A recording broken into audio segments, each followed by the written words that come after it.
Welcome to session 280 of the Bible in a Year commentary. If you started this series on the 1st of January, then today should be the 7th of October. Today we'll be looking at Acts 7 to 8 and Psalm 120. But so far in Acts, we've read through the introduction and started the disciples' time in Jerusalem. We noted how Acts, a sequel to Luke's Gospel, explores the birth and growth of the early church. Jesus commissioned his disciples to spread the good news from Jerusalem, Judea and Samaria and to the ends of the earth. He instructed them to wait for the Holy Spirit to empower them and then ascended to heaven. While the disciples were waiting, the Holy Spirit came like a rush of wind and tongues of fire. God was making his people his new temples. Empowered to speak in different languages, the disciples amazed the crowd, and Peter led over 3,000 to salvation. The church was born, and the believers lived in community, sharing everything and doing life together. Peter and John, as God's new temples, then went to the old temple. There they healed a lame man in Jesus' name and amazed the crowd. Peter explained that God's presence now dwelt in his people, not the temple, which led to conflict with the priests. They warned Peter and John to stop preaching, but then released them.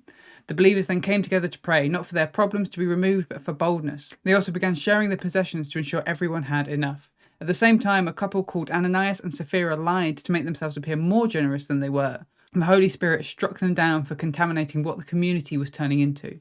This started a section focusing on the internal and external struggles that ultimately caused the church to grow. Some complaints rose up concerning how the welfare was being organised amongst the believers.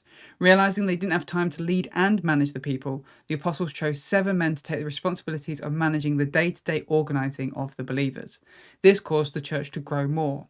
One of these men, Stephen, drew attention by performing incredible miracles. Before long, he was seized by a group of religious fanatics known as the Freedmen and accused of speaking blasphemy.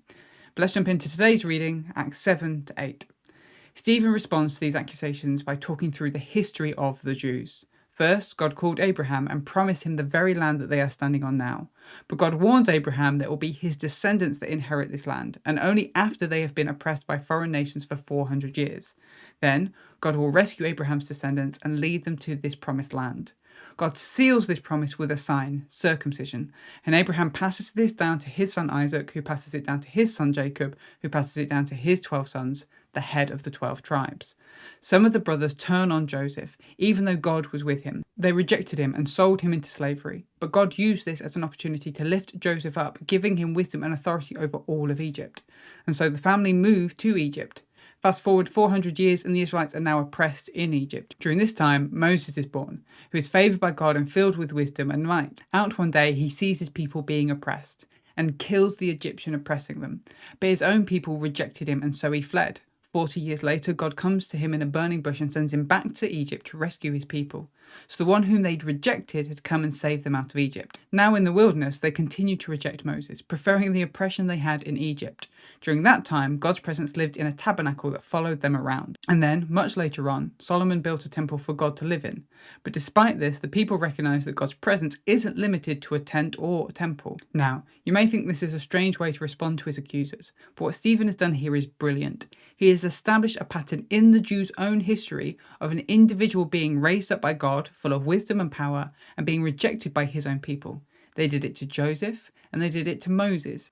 In Acts 6, verses 8 to 10, we read that Stephen was full of power and wisdom. Stephen has used his own accusers' history to point out that just as their ancestors rejected Joseph and Moses, they are now rejecting him. But more importantly, they are rejecting Jesus, the one who came to save them.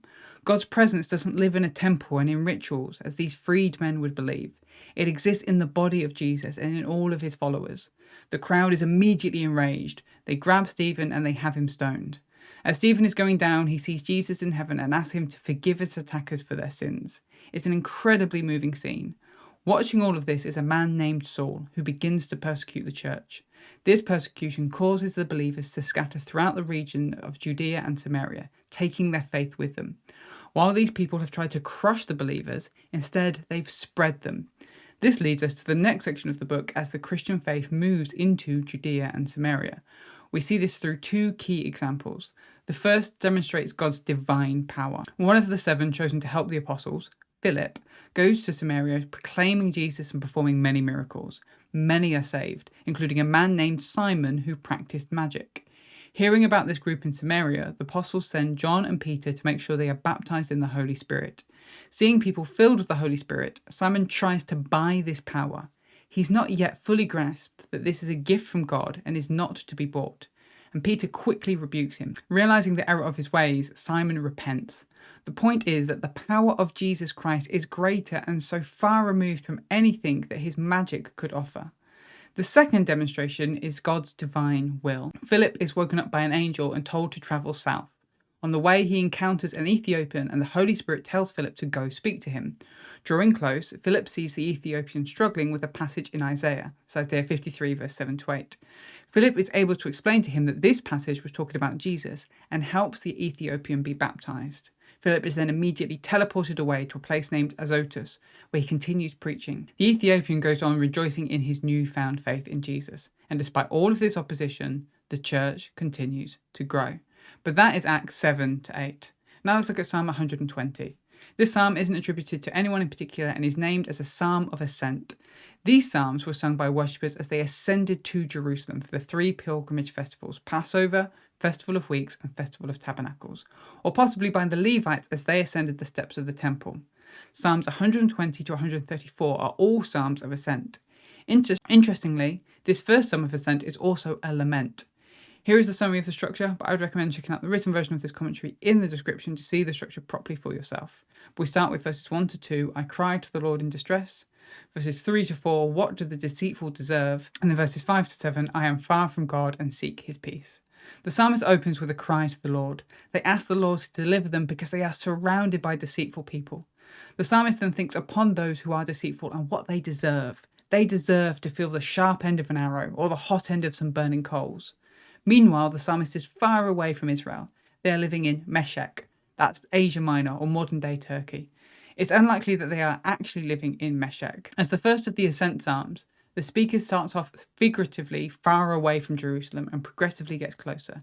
They are far away from God's presence and slowly drawing near. But as someone who is far away from God, they are not experiencing peace but conflict. And this psalm sets up the scene for the journey that the people will go on in their pilgrimage. They start off far away but with their eyes set on God, who is their source of their salvation and their peace.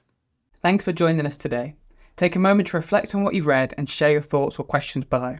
If you're watching in the future, then you can click here for the next session, or you can find the full playlist just down here. To receive these daily commentaries in your email inbox, subscribe via the link in the description below. Have a great day, and I'll see you tomorrow.